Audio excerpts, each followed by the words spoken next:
F. Scott Fitzgerald's The Great Gatsby is one of the few books in American literature that needs no introduction. Written almost a century ago by this point, The Great Gatsby is a book that is still talked about quite often in English courses in high school and college. First time I read this book was actually in high school. I was a freshman at the time, and I remember really enjoying it. But about this time a year ago, I randomly picked up F. Scott Fitzgerald's The Beautiful and the Damned, and it absolutely blew me away. I've come to love literature a lot more since I was in high school, and picking this book up, I was floored by it, and my love for F. Scott Fitzgerald was resurrected on the spot. Since then, I read The Side of Paradise, and my friend Mark, whose channel I will probably link in the description below, read The Great Gatsby recently and said that I should pick it up again. So I did, and here I am. When looking at reviews for The Great Gatsby online, I was caught off guard by how many people, both on Goodreads and on Reddit, said that the book is pretentious. A lot of this criticism is directed both at the prose and I think at the author himself. I saw a lot of criticism of people saying that they were upset at the fact that he used complex words or longer phrases, and I found that very interesting. So I kept that in mind when I was reading it. The question remains, do I think The Great Gatsby is pretentious, having reread it now almost 8 years after the first time I read it? All cards on the table, I absolutely adore The Great Gatsby. It's one of those books that, despite how hyped it's been throughout, again, almost a century, it lives up to it and surpasses it. Again, this is a reread, and I remember really enjoying it in high school, which is saying a lot because I hated reading in high school. But going back to it, having both more experience with classic literature in general and having more experience with more of F. Scott Fitzgerald's works, I think this is top tier. I don't know if I'm going back and forth in my head as to whether or not I like it more than Beautiful and the Damned. They both have their pros and cons, but with regards to prose, I think that The Great Gatsby is probably the better of the two. I love this kind of writing style. I think that despite the richness of it, I think there's a lot of honesty in it, but the main point of this video is to address the criticisms directed at the prose. A lot of the hate that I'm seeing for this book seems to be directed at the writing style itself. People weirdly are complaining about having to look up words as they read, which I find to be a very strange criticism, as well as like long running sentences, which is also a strange criticism. I should also note that I have a bachelor's degree in English literature, but even with that said, I mean, there are a ton of words here that I did not know and I had to look up. But I wonder why people think that's a fault. I don't understand why it's a criticism to take a couple seconds or maybe a minute out of your day, out of your reading time to look up a word that you don't know or to reread prose. I think one of the best parts of this book is that the prose can be reread. I mean, even if I understood what a paragraph was saying, if I was really, really just like enamored by what was written, I would reread it again just to take in the skill and talent that went into writing this very complex paragraph. I wonder if it's like a bit of readers who call this book pretentious think that F. Scott Fitzgerald is questioning their intelligence, which I don't think is the point here. I don't think if you have to look up a word or if you have to reread a paragraph, you don't understand it. That's an acknowledgement that the writer is smarter than you are. I think that it's good to be challenged in this way. I don't think it's F. Scott Fitzgerald laughing at you for not understanding his diction or his complex prose. I think that he is writing a complex book for a reason I'll get more into later on in this video. But I think that people should, in a sense, check their ego at the door, because there was a ton of things that I had to either reread or look up because I wanted to understand it fully, because this is one of the best books I've ever read. I never interpreted it as an insult to my intelligence. I saw it as a way of enhancing it, really.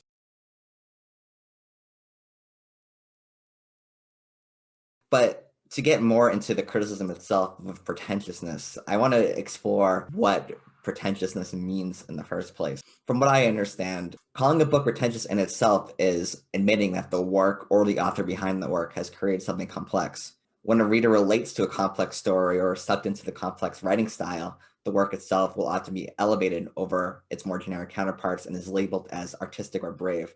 If the reader can't relate to the story or is frustrated by the prose, the work will often be labeled as pretentious.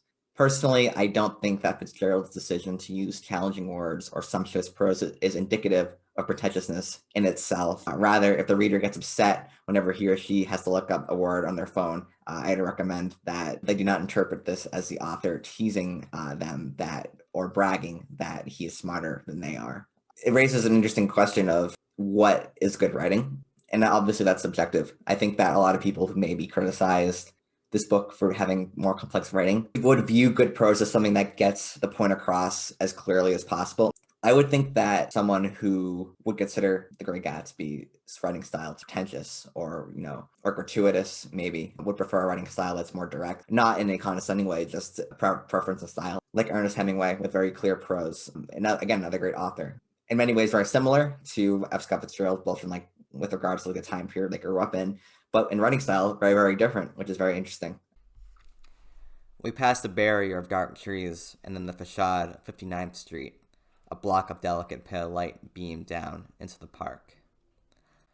Unlike Gatsby and Tom Buchanan, I had no girl whose disembodied face floated along the dark harnesses and blinding signs, and so I drew up the girl beside me, tightening my arm. Her wan, scornful mouth smiled, and so I drew her up again closer, this time to my face. With so many people complaining about the writing style of The Great Gatsby, it raises an interesting question of does Fitzgerald need to write it in the style that he is writing it in? Just for some background on The Great Gatsby, it's set in Long Island during the Jazz Age and is mostly focused on characters living in the upper class. It's important to remember that at this point, the Jazz Age was almost a century ago, so it makes sense that characters don't speak in the same way we do. Given the characters and their upper class backgrounds, it also makes sense for them to speak so lavishly. The same goes for the descriptions of the affluent world around them. Many of the characters in The Great Gatsby are rich beyond our imaginations, and Fitzgerald's use of excessive descriptions matches their excessive lifestyles brilliantly. That being said, I do believe Fitzgerald has woven a significant amount of irony between the lines of his opulent descriptions of houses, parties, and dresses. Despite the opulence that we see described to us in The Great Gatsby, the irony that I find in it is how bare bones people's real personalities and desires are. You have Jay Gatsby, who is exceptionally rich, and he has these very lavish parties, and he dresses very nice, and he speaks very coolly and calmly. But deep down, he just has this bare bones desire and bare bones love for Daisy, and you strip all of that, wealth away, and that's what he is. He's a dreamer. He's caught in the past. It's something we all can relate to. He has the same desires as anyone else. Same goes for Daisy and Tom as well. You strip away their family riches and their hereditary and their opulent lifestyle, and all you have are two extremely selfish people that only care about their own personal interests and want to live lives free of any struggle. Especially with Tom and his obsession with factionalism and separating himself from the rest of the world and seeing himself as better as a majority of other people in the world, even other rich people. He, in his opinion, if you're not born into money, if you're not from a very select certain amount of families, then your wealth doesn't matter and he still won't respect you. And that's one of the reasons why he's so hostile towards people like Jay Gatsby, who earned his living through nefarious means, but he earned it nonetheless. You see it with all the background characters too, like Jordan, for example, who's at a party and she can't remember anyone who she meets and is meeting the same people over and over again and has no recollection of meeting them, but remembers Gatsby because he's a big name. So I think the whole point of such a lavish writing is to show that, when you strip all that away, these people are no better than anyone else. They're no better than the most primitive people from thousands of years ago. They have the same, inherent desires, like the same inherent lustful, greedy, selfish, sometimes prejudiced desires and feelings that a lot of other people have, regardless of the time period or regardless of wealth and standing. And I find that very interesting. I think that if it wasn't written in this way, that irony would be left out. It's like you take, for example, a Paul Verhoeven movie, like RoboCop or Starship Troopers. Very weird comparison, but bear with me for a second. Those movies never point out what their social commentary is, and it's so obvious through the characters in the world what Verhoeven's criticizing. It's very easy for the audience to understand. I think that if the book lost that writing style, I think a part of Fitzgerald criticism would be left out. And I think that's very important. And I wouldn't want to see this book change. I don't mind at all the complexities of the book. And it's also so short too. It's not even that long. So even if you do take the time to have to look up words or reread things that you didn't understand the first time, it's okay because the book is so short to begin with. So I don't really understand the problem there. In conclusion, I think that The Great Gatsby is one of the best books I've ever read. I'm so excited to read Tender as the Night next. It'll probably be a little while because I have other books I want to read on the docket. I'd like to thank my friend Mark for recommending this book to me to reread again. It's great. We are kind of considering doing a collab video at some point on The Great Gatsby in a comparison to the Baz Luhrmann version with Leonardo DiCaprio. So that video becoming hopefully in the next few weeks or so. I also have a channel with Mark and my other friend Tyler called Film Frauds, where we talk about movies and occasionally TV shows. So you should check that out as well. I'll probably link both Mark's channel and my Film Frauds channel in the description below. I'm interested in knowing what you think about The Great Gatsby. I think it's one of the best books. I love the writing style, but if you disagree with me, I'm interested in hearing what you have to say. I hope that I represent people who don't like the book well. This isn't a criticism of people who don't like the book. It's a criticism of people who call it pretentious. If you don't connect with The Great Gatsby, that's absolutely fine. It's not a criticism of that.